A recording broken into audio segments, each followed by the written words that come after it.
In this guide, we'll show how to convert a PowerPoint presentation to PDF using Python Inspire a presentation. The workflow involves only 2 steps.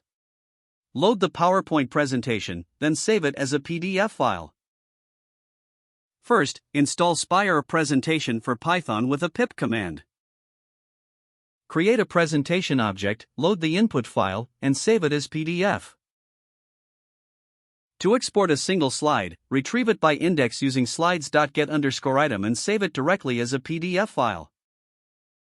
To control whether hidden slides appear in the output, access the Save to PDF option and set Contain Hidden Slides to True before saving.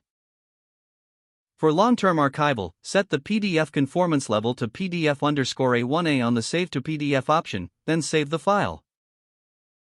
Spire presentation supports both PPTX and PPT formats, requires no installation of Microsoft PowerPoint, and works cross-platform on Windows, Linux, and macOS.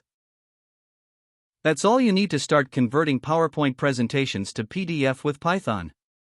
Install Spire a presentation and bring your automation to life.